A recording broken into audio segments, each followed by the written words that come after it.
Special train से रामेश्वरम धाम की तीर्थ यात्रा। आज ही अपनी सीट बुक कराएं tripurayatra.com पर।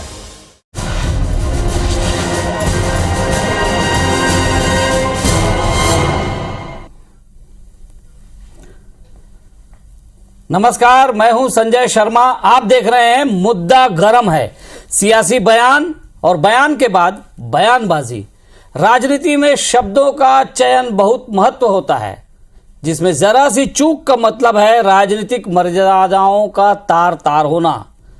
पहले बीजेपी की प्रदेश प्रभारी डी पुरंदेश्वरी का सीएम भूपेश पर दिया बयान और फिर बयान पर कांग्रेस का पुरंदेश्वरी पर पलटवार, और फिर उस पलटवार पर आज बीजेपी सांसद संतोष पांडे ने कांग्रेस पर ही अपने नेताओं के खिलाफ साजिश का नया मुद्दा छेड़ दिया है, जिसके बाद एक बार फिर नया सियासी बवंडर खड़ा होता दिखाई देने लगा है। हमारे साथ जुड़ेंगे जो दो बेहद खास मेहमान। एक तो बीजेपी से हैं सांसद संतोष पांडे जी और कांग्रेस के विधायक हैं बृहस्पति सिंह जी। उनसे ही उनके बयानों पर बात करेंगे और जानेंगे कि आखिर राजनीति में शब्दों की मर्यादा क्या है। रायपुर में रविंद्र चौबे और शिव डहरिया के बीजेपी प्रदेश प्रभारी पुरंदेश्वरी पर सीएम की हत्या का षड्यंत्र रचने का आरोप लगाने को लेकर सियासी बयानबाजी तेज है। बीजेपी सांसद संतोष पांडे का कहना है कि कांग्रेस में ही नेता एक दूसरे को मारने पर लगे हैं।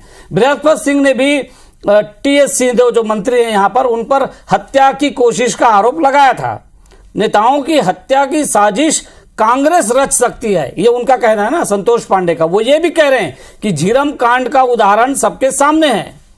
वहीं सांसद संतोष पांडे के बयान पर कांग्रेस के संचार प्रमुख सुशील शुक्ला ने जवाब देते हुए कहा है कि बीजेपी का चरित्र ही हिंसक है। मुख्यमंत्री के जन्मदिन के दिन उनके सिर के 1000 टुकड़े करने की बात डी पुरंदेश्वरी ने कही थी। भाजपा को इसका जवाब देना चाहिए, लेकिन भाजपा के नेता इस पर लिपापोती कर रहे हैं। उधर मामले पर विधायक बृहस्पति सिंह ने भी पलटवार किया है और कहा है कि अमित शाह के दौरे के पहले संतोष पांडे अपना नंबर बढ़ाने के लिए ऐसे बयान दे रहे हैं।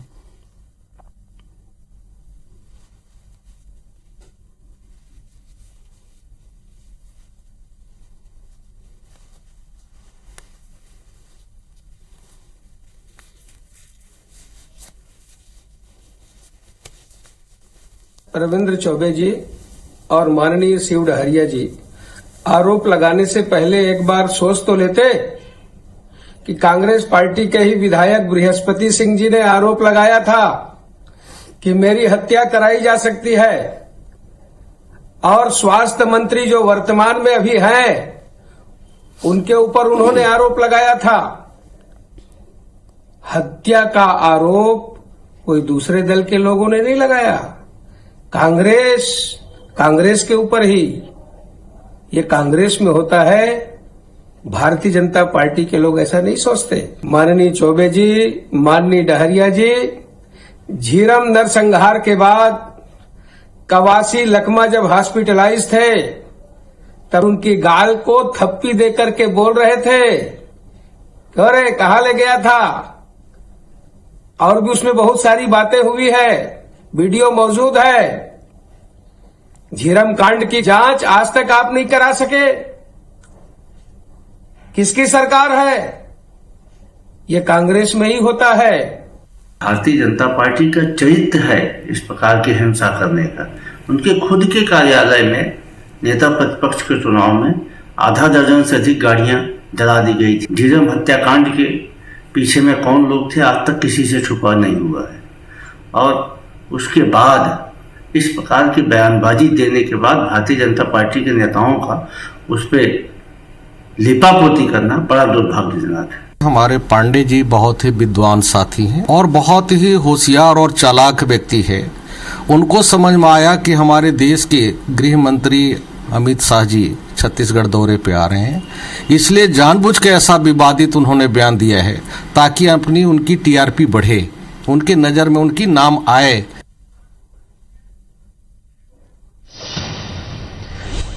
हमेशा जिस तरीके से बयानबाजी करती हैं मातृशक्ति का हम सम्मान करते हैं, उनके खिलाफ मैं कुछ नहीं बोलना चाहता, लेकिन निकृष्ट और स्तरहीन राजनीति का बयान हमने उसको महसूस किया। कल माननीय मुख्यमंत्री जी का जन्मदिन था और ऐसे दिन में इस प्रकार के बयानबाजी, मैं ऐसा समझता हूं कि भारतीय जनता पार्टी को ही शोभा दे सकती है।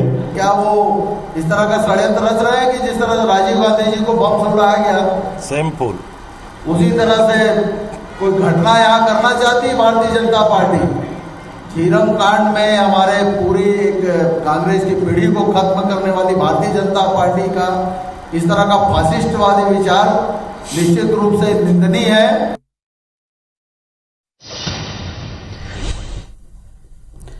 तो अब हमारे साथ दोनों खास मेहमान जुड़ चुके हैं, बीजेपी के सांसद संतोष पांडे जी और कांग्रेस के विधायक बृहस्पत सिंह जी। जरा बृहस्पत सिंह जी से पहले शुरू करते हैं, बाद में उनसे पांडे जी से भी पूछेंगे। बृहस्पत जी नमस्ते, आपका स्वागत है बहुत बहुत। पहले आप ही से पूछा जाए कि आपने ही कुछ समय पहले आरोप लगाया था अपने नेता पर, और अब जो संतोष पांडे जी बयान दे रहे हैं तो आप कह रहे हैं संतोष पांडे जी चतुर हैं, चालाक हैं, समझदार हैं। क्या मायने निकाला जाए इनका? क्या ये पांडे जी आपके बयान को सही ढंग से पेश कर रहे हैं, ऐसा आप कहना चाह रहे हैं? क्या कहना चाह रहे हैं? देखिए, पांडे जी बहुत होशियार लीडर है। इनको समझ में आया कि छत्तीसगढ़ में अब अपने हाई कमान के सामने एंट्री बड़े नेताओं के लिस्ट में नाम जोड़ने का अच्छा मौका है। इसलिए अमित शाह जी के दौरे के पहले इस तरह से विवादित बयान इन्होंने शुरू किया ताकि टीवी चैनल में दिखा सके, अमित शाह जी के नज़र में आ सके कि छत्तीसगढ़ में डॉक्टर रमन सिंह और बृजमोहन अग्रवाल के साथ साथ ये पांडे जी भी बड़े नेता के श्रेणी में हैं। ऐसा अपनी नाम ये गिरवाने के लिए इन्होंने ऐसा विवादित बयान दिया है ताकि इनकी नाम दिल्ली तक पहुंचे, दिल्ली दरबार तक पहुंचाने का नया सरल तरीका इसने अपनाया है। एक बीच में मैं आपको रोकूंगा कि वो तो सांसद हैं, जब चाहे अमित शाह से मिल सकते हैं वहीं पर दिल्ली में। उनको क्या जरूरत है यहाँ पे छत्तीसगढ़ में अपना नाम गिनाने की? देखिए, सांसद बहुत ज्यादा हमारे पूरे राज्य में 500 के लगभग हैं, आपको भी मालूम है। और ये सांसद तो या विधायक तो विधानसभा या सदन में होते हैं, लेकिन कितना सांसद लोगों का प्रधानमंत्री जी के सामने और अमित शाह जी के पास महत्व है, ये आप अच्छी तरह से जानते हैं। छत्तीसगढ़ के सांसद, हमारे भाजपा के सांसद अपने ही प्रधानमंत्री और गृह मंत्री के सामने बोल नहीं सकते, इनकी जमाने नहीं खुलती छत्तीसगढ़ के हितों में। अच्छा, इनका तो सबसे आसान तरीका है इनकी लड़ाई अंदरूनी इस मुद्दे पे संतोष पांडे जी से जरा समझ लेते हैं। पांडे जी, और उस मौका की चाल में संतोष पांडे जी, ये बृहस्पत सिंह जी कह रहे हैं, बृहस्पत सिंह जी एक मिनट में जरा संतोष पांडे जी से इस पे पूछ लूं। पांडे जी, बृहस्पत सिंह जी कह रहे हैं कि आप लोग गृह मंत्री के सामने, प्रधानमंत्री के सामने मुंह नहीं खोल सकते, इसलिए इस तरह का बयानबाजी पहले कर देते हैं ताकि उनको पता चल जाए। ऐसा बयानबाजी क्या कहना है? टीआरपी बढ़ाने के लिए ये बंद करे तो बोलूं? हाँ, बंद हो गया उनका, बोलिए। जी, मैं इसमें यह कहना चाहूंगा आईबीसी में आपके माध्यम से कि भारतीय जनता पार्टी में माननीय प्रधानमंत्री जी से और सभी मंत्रियों से, माननीय अमित शाह जी से हम लोग मिलते रहते हैं। ये कांग्रेस में होता है, 10 जनपद में इनकी एंट्री नहीं होती, ये राहुल के सामने बोल नहीं सकते, सोनिया जी के लिए 4-4 दिन लाइन लगानी पड़ती है। और इसीलिए अपना टीआरपी बढ़ाने के लिए मुख्यमंत्री से लेकर के सारा मंत्रिमंडल सड़कों पर था, हेराल्ड में भ्रष्टाचार के पक्ष में, विरोध में नहीं, पक्ष में, कि हमारा थोड़ा सा टीआरपी बढ़ जाए। हमको नहीं लगता जरूरत। दूसरी बात ऐसा है, शब्द संहारे बोलिए, शब्द के हाथ न पाओ, एक शब्द औषधि करे, एक शब्द करे घाव। अधिरंजन जी को माफी मांगना पड़ा, राहुल गांधी को हेराल्ड उसमें माफी मांगना पड़ा, राफेल में राष्ट्रपत्नी बोल दिया। ये महिला की और हमारी मातृशक्ति की इज्जत की बात करते हैं चौबे जी, राष्ट्रपत्नी दोहरा करके उन्होंने कहा। तो भैया से कहना पांडे जी, कांग्रेस की संस्कृति है। पुरंदेश्वरी जी ने जो बयान दिया उस पर भी तो कुछ बोलिए। मैं पुरंदेश्वरी जी ने कोई प्रकार के गलत, उन्होंने किसी प्रकार की भाषा और ऐसा उन्होंने किसी भी प्रकार की ओछी भाषा का, हल्की भाषा का उन्होंने प्रयोग नहीं किया। मेरा इसमें देखो आदरणीय संजय जी, विषय पे बात करना है तो मैं कहना चाहूंगा, ये झीरम की बात की है, मैं कहूं आपकी अनुमति हो तो। जब झीरम कांड हुआ तब मनमोहनी सरकार थी और आप जानते हैं कि केंद्र में तमाम एजेंसियां हैं, बड़ी बड़ी एजेंसियां, सीबीआई और उससे भी लेकर के एएनआई से लेकर के एनआईए से लेकर के, और जब प्रदेश में कांग्रेस की सरकार आएगी तो हम इसका जांच कराएंगे, इन्होंने कहा था। 1 साल बचा है, भूपेश जी थोड़ा जल्दी जांच कराओ और कुछ दिखाओ कि वो जांच कराने गए थे, जांच करवा रहे हैं, लेकिन बीच बीच में अड़ंगेबाजी भी तो लग जाती है आप लोगों की तरफ से। ये तो वहां कवासी लकमा को मंत्री बना दिए हैं, जिसको हॉस्पिटल में थप्पी देकर के चरणदास जी कुछ बोल रहे हैं, आप वीडियो दिखा दीजिए सबको। ये उल्टा ये कांग्रेस का राज है। बृहस्पति जी, जांच के क्या कहेंगे पांडे जी के आरोप पे, आपका क्या कहना बढ़ाती है? जी जी,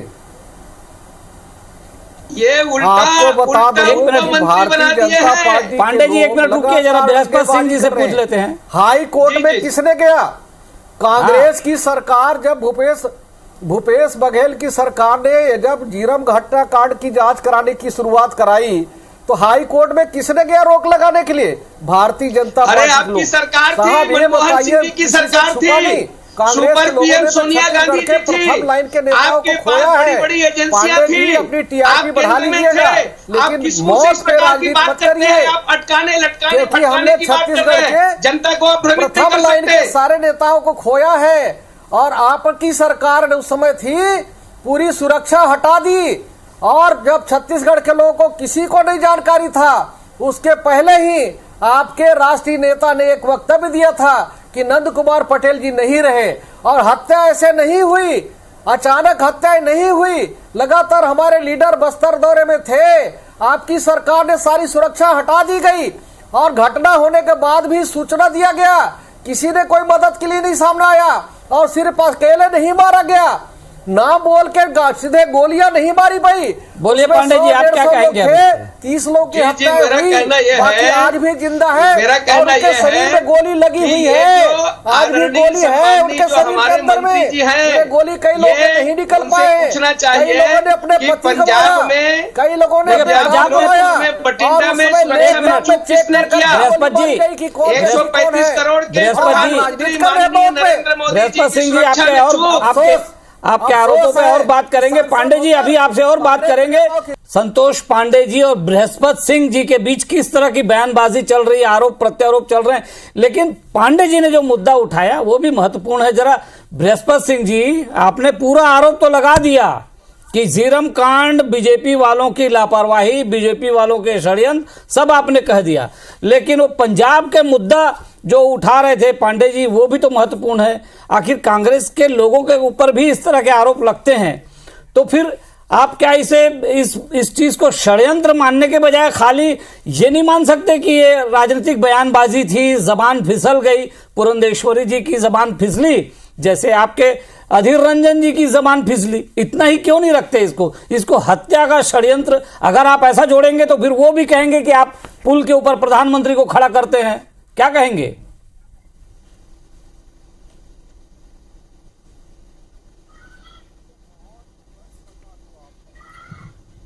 पुरंदेश्वरी जी जब से यहाँ के प्रभारी बने हैं, लगातार मैडम ने कोशिश किया कि छत्तीसगढ़ के नेताओं को चार्ज करें, यहाँ विधायक सांसद को चार्ज करें, कांग्रेस के खिलाफ खड़ा करने की कोशिश करें, जनता में विश्वास जीतें, लेकिन चारों तरफ से जब विफल हो गई, उनका कोई नाम मानने को तैयार नहीं था, तब उन्होंने मुख्यमंत्री के जन्म के दिन विवादित बयान दिया, ताकि अचानक चर्चा पूरे देश में आ जाए, पूरे सारे मीडिया में आ जाए। इसलिए सोच समझकर जानबूझ के उन्होंने पुरंदेश्वरी जी ने, इनके राज्य के प्रभारी ने बयान दिया है, और उसी कड़ी में जो रुके हुए पांडे जी ने भी देखा, आप मान रहे ना ये षड्यंत्र नहीं है बल्कि बयानबाजी है, सारे मीडिया में आ गया, तो पांडे जी ने भी ऐसा बयान देके चर्चित होने का काम किया है, और कोई खास बात नहीं है। ये अपनी टीपीआर अपने हाईकमान के सामने बढ़ा रहे, और ये चाह रहे हैं, पांडे जी भी चाह रहे हैं कि रमन सिंह के बराबर की हम नेता छत्तीसगढ़ में बने। भैया सिंह साहब को दिखाए। बृहस्पति जी मैं ये कह रहा हूं तो आप मान रहे हैं ना इस बात को कि इसमें कोई षड्यंत्र नहीं है? ये राजनीतिक बयानबाजी है, हो सकता है प्रचार के लिए किया हो, ये आप मान रहे हैं? मेरा इसमें कहना है संजय जी, एक शब्द पूछना है, एक हाँ। माननीय बृहस्पति सिंह जी केवल ये राजनीतिक बयानबाजी है इनकी, और राजनीतिक बयानबाजी के लिए ही इन्होंने ऐसा बोला है। मान लिया। बृहस्पति जी मेरा केवल एक प्रश्न का उत्तर दे दीजिए पांडे जी, इसलिए इन्होंने बयान दिया।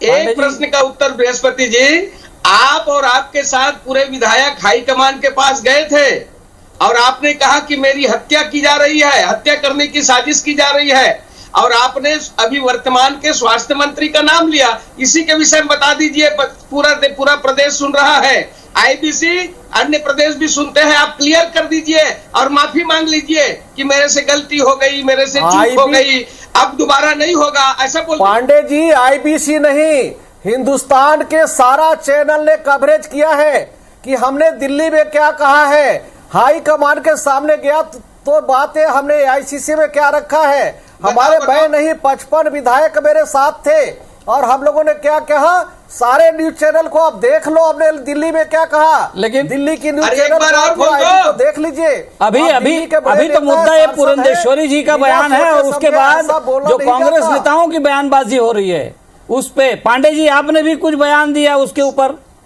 ये इस मुद्दे पर रही है अभी फिलहाल। बिल्कुल मैं इस मुद्दे पे हूँ। हाँ। मैं मुद्दे से बिल्कुल भटकाने की कोशिश नहीं करूंगा। मैं अपने बयान के सामने आज सारे चैनल में मैं अपने बयान पर स्टैंड योजना में सफल रहे। इनकी सरकार है, ये दूध का दूध पानी का पानी करे, झीरम कांड की जांच कराए, ये नहीं करा सकते। एनआईए इनके साथ थी, सीबीआई इनके साथ थी, सब प्रकार की संस्था जांच एजेंसी के साथ थी, कुछ नहीं किए। अरे इनके नेता तो विदेश चले गए, यूपी को छोड़ करके वायनाड भाग गए, वायनाड के बाद केरल में अब आगे समुद्र ही है, आगे समुद्र है, कुछ नहीं है कांग्रेस पार्टी के लिए। बहुत होशियार आनंद शर्मा छोड़ने की स्थिति में है। बहुत बधाई। आज गुलाम नबी आजाद छोड़ दिए, दिखाने के लिए आपको मालूम है बराबर आग लगी है, आग हो चुके हैं, अब भाग रहे हैं। पांडे जी बहुत अच्छा समय, जैसे नाव में छेद हो जाता है मीडिया में, तो नाव को छोड़ करके चूहा भी भाग जाता है। नेताओं को दबाकर मीडिया में कांग्रेस का नाम पांडे जी और बृहस्पति सिंह जी और पांडे जी, आप दोनों ने बातचीत में ये मान भी लिया है कि आरोप प्रत्यारोप जो है ये थोड़ी राजनीतिक बयानबाजी है। ठीक है, बयानों की मर्यादा अगर कायम रखें, दोनों दलों के लोग कायम रखें, अच्छा होगा, और उससे क्या जनता के बीच भी अच्छा संदेश जाएगा। सिंह जी तो इनको माफी मांगनी चाहिए, इन्होंने गलत कहा है, जनता से और प्रदेश के सामने माफी मांगे। पांडे जी वो माफी तो आपको भी वो मांगने के लिए कह सकते हैं, उनके पास भी बड़े मुद्दे हैं, मुद्दों की कोई कमी नहीं है। 2023 की तैयारी में, प्रधानमंत्री जी की 2023 के जो चुनाव की तैयारी है छत्तीसगढ़ में, ठीक है देखिए हमारे अभी पांडे जी और बृहस्पति सिंह जी, हमारे पास समय की कमी है, हम ज्यादा आपको लंबा नहीं खींच पा रहे हैं, बस यही कहेंगे कि मर्यादा दोनों पक्षों में बनी रहे तो अच्छा होगा। तो इस कार्यक्रम में बस इतना ही, अब आज्ञा दीजिए, नमस्कार।